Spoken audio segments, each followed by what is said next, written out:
Praise the Lord. प्रियो, हम इस समय जो है इफिसियों की किताब के बारे में सुनने पर हैं। साथ ही साथ आप इफिसियों की किताब को सुनोगे ऑडियो के माध्यम से।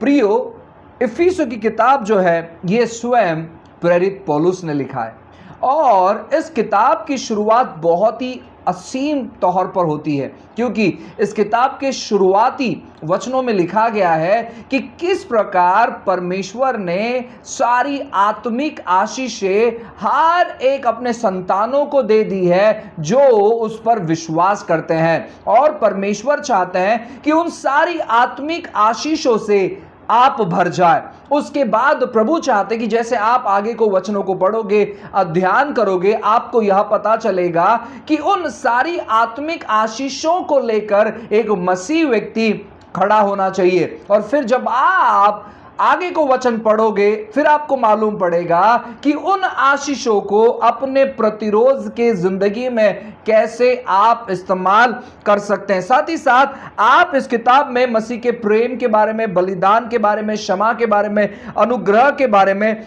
और सिद्धता के बारे में पढ़ सकते हैं। यह किताब एक बहुत ही अद्भुत तौर पर आत्मिक किताब है जो आपको एक अद्भुत मसीह व्यक्ति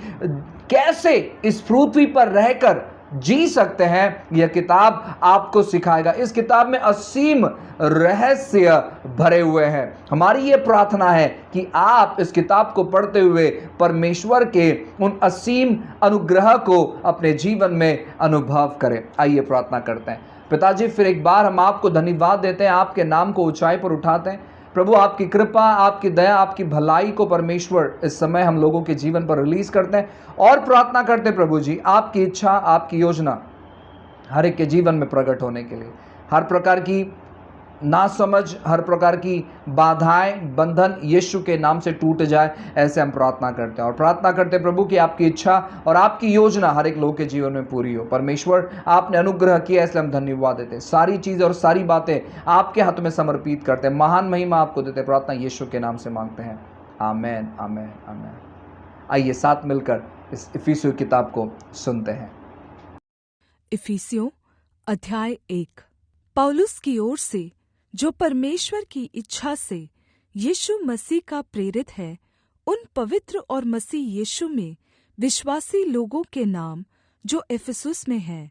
हमारे पिता परमेश्वर और प्रभु यीशु मसीह की ओर से तुम्हें अनुग्रह और शांति मिलती रहे। हमारे परमेश्वर और प्रभु यीशु मसीह के पिता का धन्यवाद हो कि उसने हमें मसीह में स्वर्गीय स्थानों में सब प्रकार की आत्मिक आशीष दी है, जैसा उसने हमें जगत की उत्पत्ति से पहले उसमें चुन लिया कि हम उसकी दृष्टि में पवित्र और निर्दोष हो, और प्रेम में उसने अपनी इच्छा के भले अभिप्राय के अनुसार हमें अपने लिए पहले से ठहराया कि यीशु मसीह के द्वारा हम उसके लेपालक पुत्र हो, कि उसके उस अनुग्रह की महिमा की स्तुति हो जिसे उसने हमें अपने प्रिय पुत्र के द्वारा सेत में दिया। हमको मसीह में उसके लहू के द्वारा छुटकारा अर्थात अपराधों की क्षमा परमेश्वर के उस अनुग्रह के धन के अनुसार मिला है, जिसे उसने सारे ज्ञान और समझ सहित हम पर बहुतायत से किया। उसने अपनी इच्छा का भेद अपने भले अभिप्राय के अनुसार हमें बताया, जिसे उसने अपने आप में ठान लिया था कि परमेश्वर की योजना के अनुसार समय की पूर्ति होने पर जो कुछ स्वर्ग में और जो कुछ पृथ्वी पर है, सब कुछ वह मसीह में एकत्र करे। मसीह में हम भी उसी की मनसा से, जो अपनी इच्छा के मत के अनुसार सब कुछ करता है, पहले से ठहराए जाकर विरासत बने, कि हम जिन्होंने पहले से मसीह पर आशा रखी थी, उसकी महिमा की स्तुति का कारण हो। और उसी में तुम पर भी, जब तुमने सत्य का वचन सुना, जो तुम्हारे उद्धार का सुसमाचार है, और जिस पर तुमने विश्वास किया, प्रतिज्ञा किए हुए पवित्र आत्मा की छाप लगी। वह उसके मोल लिए हुओं के छुटकारे के लिए हमारी विरासत का बयाना है, कि उसकी महिमा की स्तुति हो। इस कारण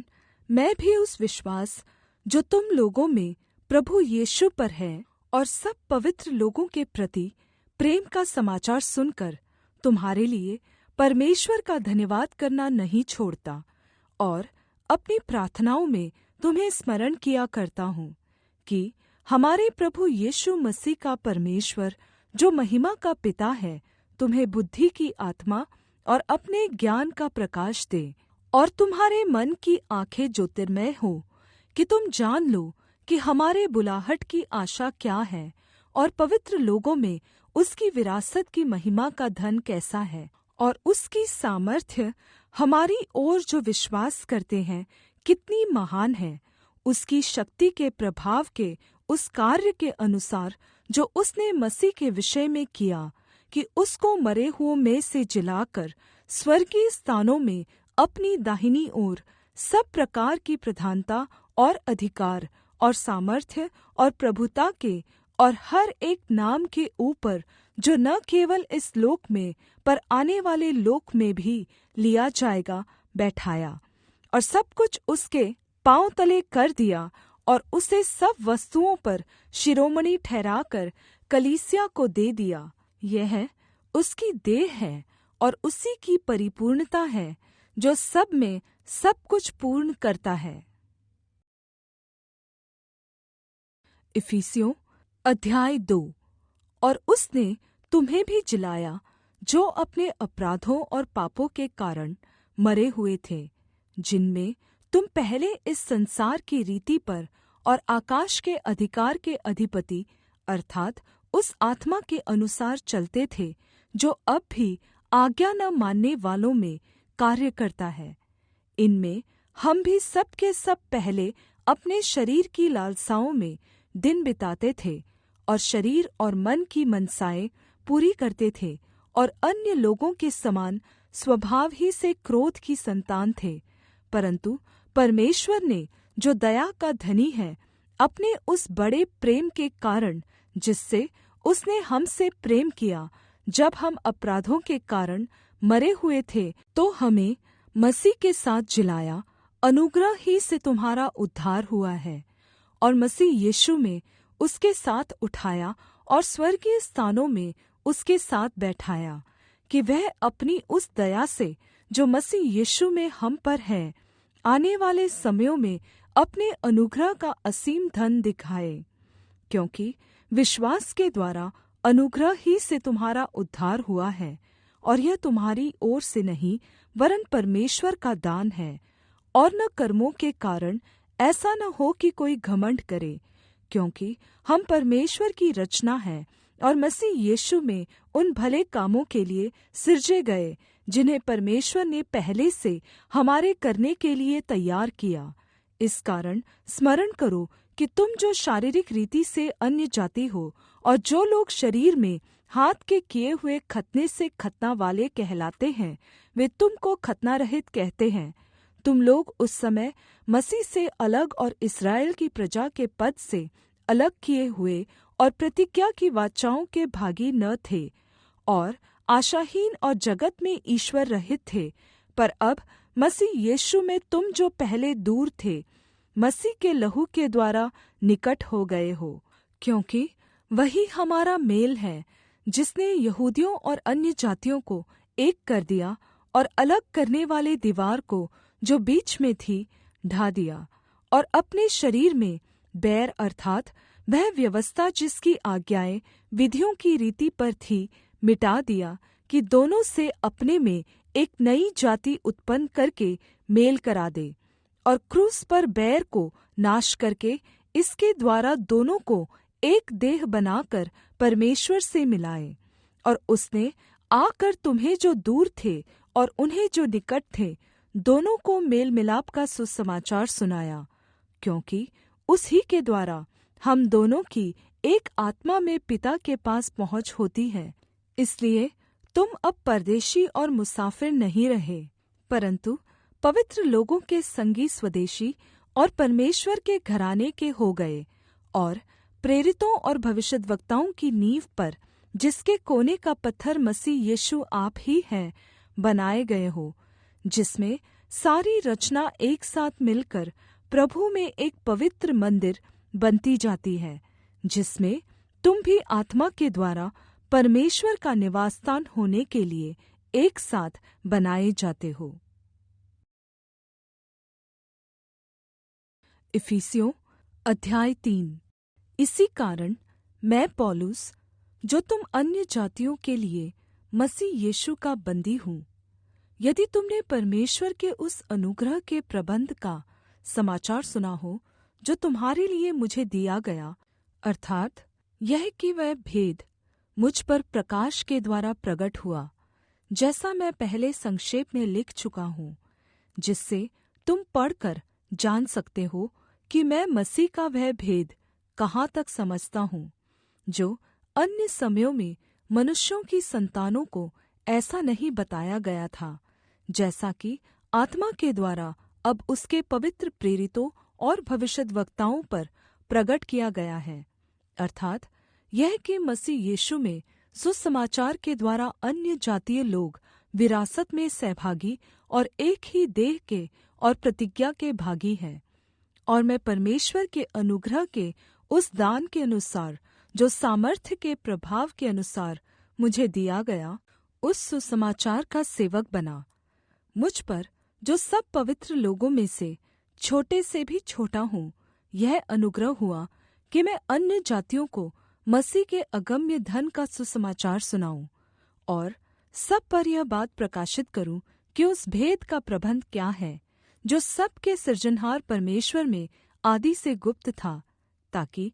अब कलीसिया के द्वारा परमेश्वर का विभिन्न प्रकार का ज्ञान उन प्रधानों और अधिकारियों पर, जो स्वर्गीय स्थानों में हैं, प्रकट किया जाए, उस सनातन मनसा के अनुसार जो उसने हमारे प्रभु मसीह यीशु में की थी, जिसमें हमको उस पर विश्वास रखने से साहस और भरोसे से निकट आने का अधिकार है।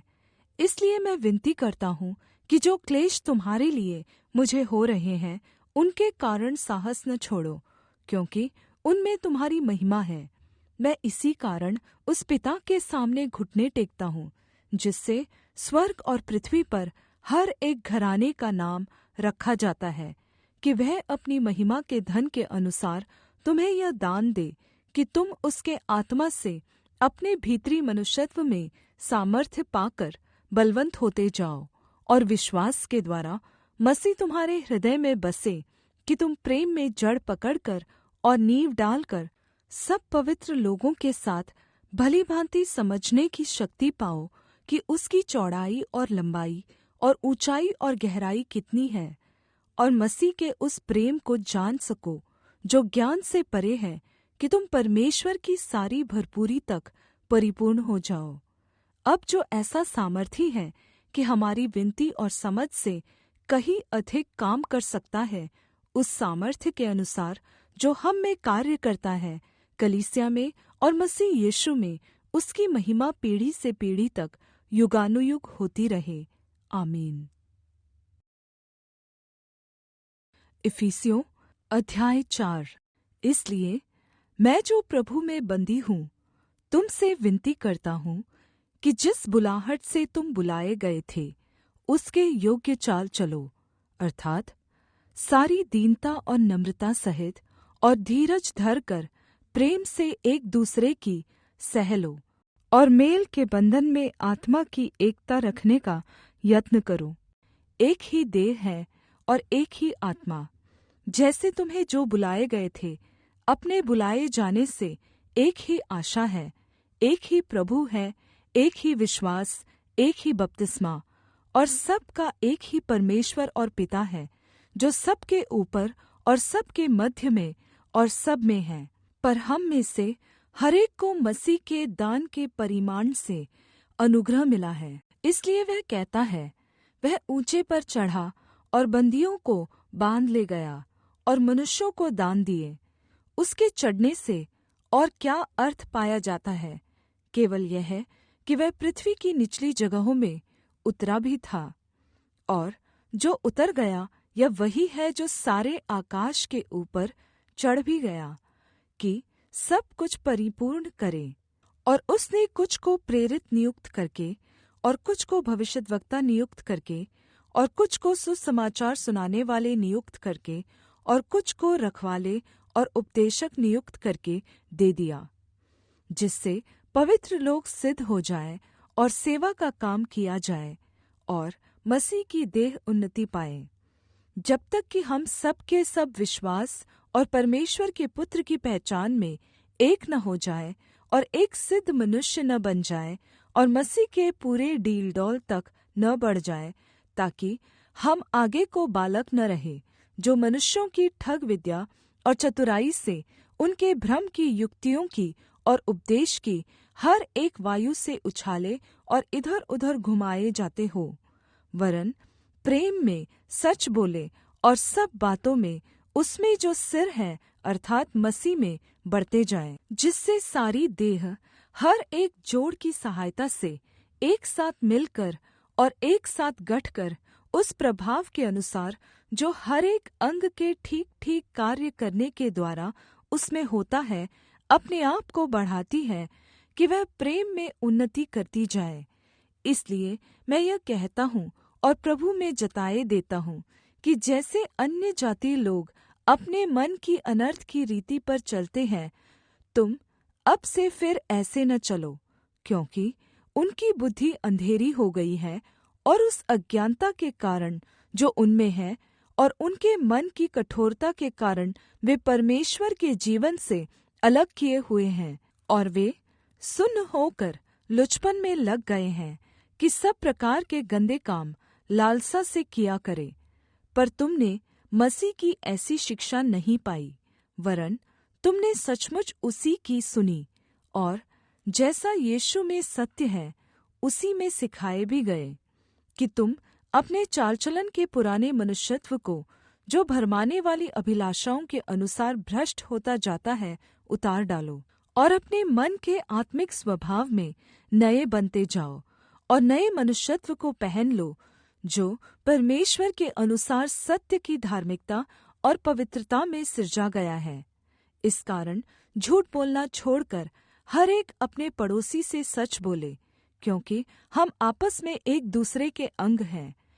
क्रोध तो करो, पर पाप मत करो। सूर्य अस्त होने तक तुम्हारा क्रोध न रहे और न शैतान को अवसर दो। चोरी करने वाला फिर चोरी न करे, वरन भले काम करने में अपने हाथों से परिश्रम करे,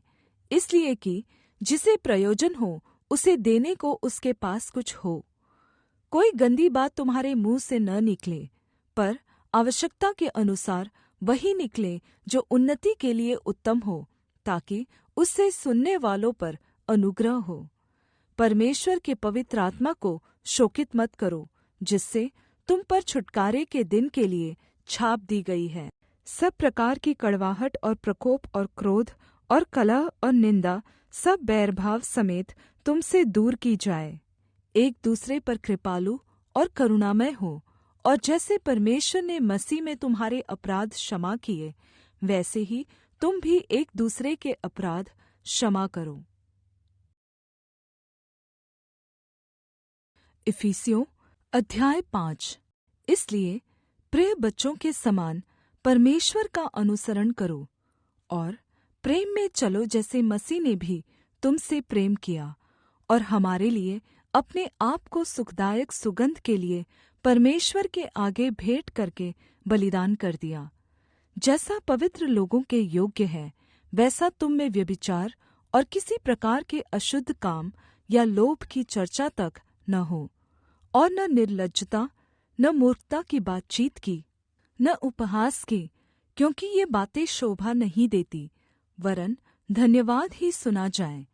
क्योंकि तुम यह जानते हो कि किसी व्यभिचारी या अशुद्ध जन या लोभी मनुष्य की, जो मूर्ति पूजक के बराबर है, मसीह और परमेश्वर के राज्य में विरासत नहीं। कोई तुम्हें व्यर्थ बातों से धोखा न दे,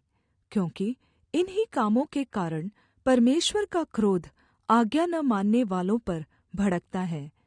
इसलिए तुम उनके सहभागी न हो, क्योंकि तुम तो पहले अंधकार थे, परंतु अब प्रभु में ज्योति हो। अतः ज्योति की संतान के समान चलो, क्योंकि ज्योति का फल सब प्रकार की भलाई और धार्मिकता और सत्य है। और यह परखो कि प्रभु को क्या भाता है, और अंधकार के निष्फल कामों में सहभागी न हो, वरन उन पर उलाहना दो, क्योंकि उनके गुप्त कामों की चर्चा भी लज्जा की बात है। पर जितने कामों पर उलाहना दिया जाता है, वे सब ज्योति से प्रगट होते हैं, क्योंकि जो सब कुछ को प्रगट करता है वह ज्योति है। इस कारण वह कहता है, हे सोने वाले जाग और मुर्दों में से जी उठ, तो मसीह की ज्योति तुझ पर चमकेगी। इसलिए ध्यान से देखो कि कैसी चाल चलते हो, निर्बुद्धियों के समान नहीं, पर बुद्धिमानों के समान चलो, और अवसर को बहुमूल्य समझो, क्योंकि दिन बुरे हैं। इस कारण निर्बुद्धि न हो, पर ध्यान से समझो कि प्रभु की इच्छा क्या है, और दाखरस से मतवाले न बनो, क्योंकि इससे लुचपन होता है। पर पवित्र आत्मा से परिपूर्ण होते जाओ, और आपस में भजन और स्तुति गान और आत्मिक गीत गाया करो, और अपने अपने मन में प्रभु के सामने गाते और स्तुति करते रहो, और सदा सब बातों के लिए हमारे प्रभु यीशु मसीह के नाम से परमेश्वर पिता का धन्यवाद करते रहो। और मसीह के भय से एक दूसरे के अधीन रहो। हे पत्नियों, अपने अपने पति के ऐसे अधीन रहो जैसे प्रभु के, क्योंकि पति तो पत्नी का सिर है, जैसे कि मसीह कलीसिया का सिर है, और आप ही देह का उद्धार करता है। पर जैसे कलीसिया मसीह के अधीन है, वैसे ही पत्नियां भी हर बात में अपने अपने पति के अधीन रहे। हे पतियों, अपनी अपनी पत्नी से प्रेम रखो, जैसा मसीह ने भी कलीसिया से प्रेम करके अपने आप को उसके लिए दे दिया, कि उसको वचन के द्वारा जल के स्नान से शुद्ध करके पवित्र बनाए, और उसे एक ऐसी तेजस्वी कलीसिया बनाकर अपने पास खड़ी करे, जिसमें न कलंक, न झुर्री, न कोई ऐसी वस्तु हो, वरन पवित्र और निर्दोष हो। इसी प्रकार उचित है कि पति अपनी अपनी पत्नी से अपनी देह के समान प्रेम रखे। जो अपनी पत्नी से प्रेम रखता है, वह अपने आप से प्रेम रखता है, क्योंकि किसी ने कभी अपने शरीर से बैर नहीं रखा, वरन उसका पालन पोषण करता है, जैसा मसीह भी कलीसिया के साथ करता है, इसलिए कि हम उसकी देह के अंग हैं। इस कारण पुरुष माता पिता को छोड़कर अपनी पत्नी से मिला रहेगा, और वे दोनों एक तन होंगे। यह भेद तो बड़ा है, पर मैं मसीह और कलीसिया के विषय में कहता हूँ। पर तुम में से हर एक अपनी पत्नी से अपने समान प्रेम रखे, और पत्नी भी अपने पति का भय माने। इफिसियों अध्याय 6। हे बच्चों, प्रभु में अपने माता पिता के आज्ञाकारी बनो, क्योंकि यह उचित है। अपनी माता और पिता का आदर कर, यह पहली आज्ञा है, जिसके साथ प्रतिज्ञा भी है, कि तेरा भला हो और तू धरती पर बहुत दिन जीवित रहे। और हे पिताओं, अपने बच्चों को रिस न दिलाओ, परंतु प्रभु की शिक्षा और चेतावनी देते हुए उनका पालन पोषण करो। हे दासों, जो लोग संसार के अनुसार तुम्हारे स्वामी हैं, अपने मन की सिधाई से डरते और काँपते हुए जैसे मसीह की, वैसे ही उनकी भी आज्ञा मानो, और मनुष्यों को प्रसन्न करने वालों के समान दिखाने के लिए सेवा न करो, पर मसीह के दासों के समान मन से परमेश्वर की इच्छा पर चलो, और उस सेवा को मनुष्यों की नहीं, परंतु प्रभु की जानकर सुइच्छा से करो, क्योंकि तुम जानते हो कि जो कोई जैसा अच्छा काम करेगा, चाहे दास हो चाहे स्वतंत्र, प्रभु से वैसा ही पाएगा।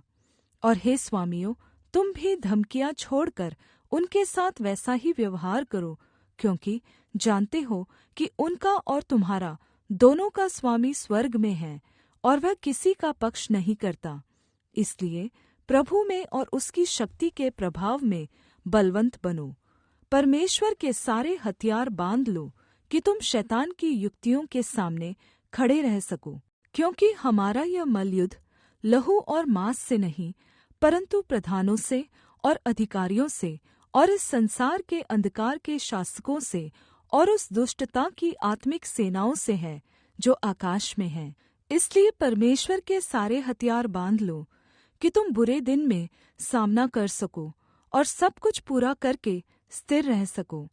इसलिए सत्य से अपनी कमर कसकर और धार्मिकता की झिलम पहनकर और पाँवों में मेल के सुसमाचार की तैयारी के जूते पहनकर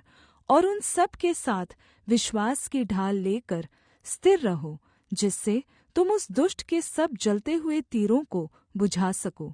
और उद्धार का टोप और आत्मा की तलवार जो परमेश्वर का वचन है ले लो, और हर समय और हर प्रकार से आत्मा में प्रार्थना और विनती करते रहो और जागते रहो कि सब पवित्र लोगों के लिए लगातार विनती किया करो, और मेरे लिए भी कि मुझे बोलने के समय ऐसा प्रबल वचन दिया जाए कि मैं साहस से सुसमाचार का भेद बता सकूं, जिसके लिए मैं जंजीर से जकड़ा हुआ राजदूत हूँ, और यह भी कि मैं उसके विषय में जैसा मुझे चाहिए साहस से बोलूं। तुखिकुस जो प्रिय भाई और प्रभु में विश्वासियों के सेवक है, तुम्हें सब बातें बताएगा कि तुम भी मेरी दशा जानो कि मैं कैसा रहता हूँ। उसे मैंने तुम्हारे पास इसलिए भेजा है कि तुम हमारी दशा जानो और वह तुम्हारे मनों को शान्ति दे।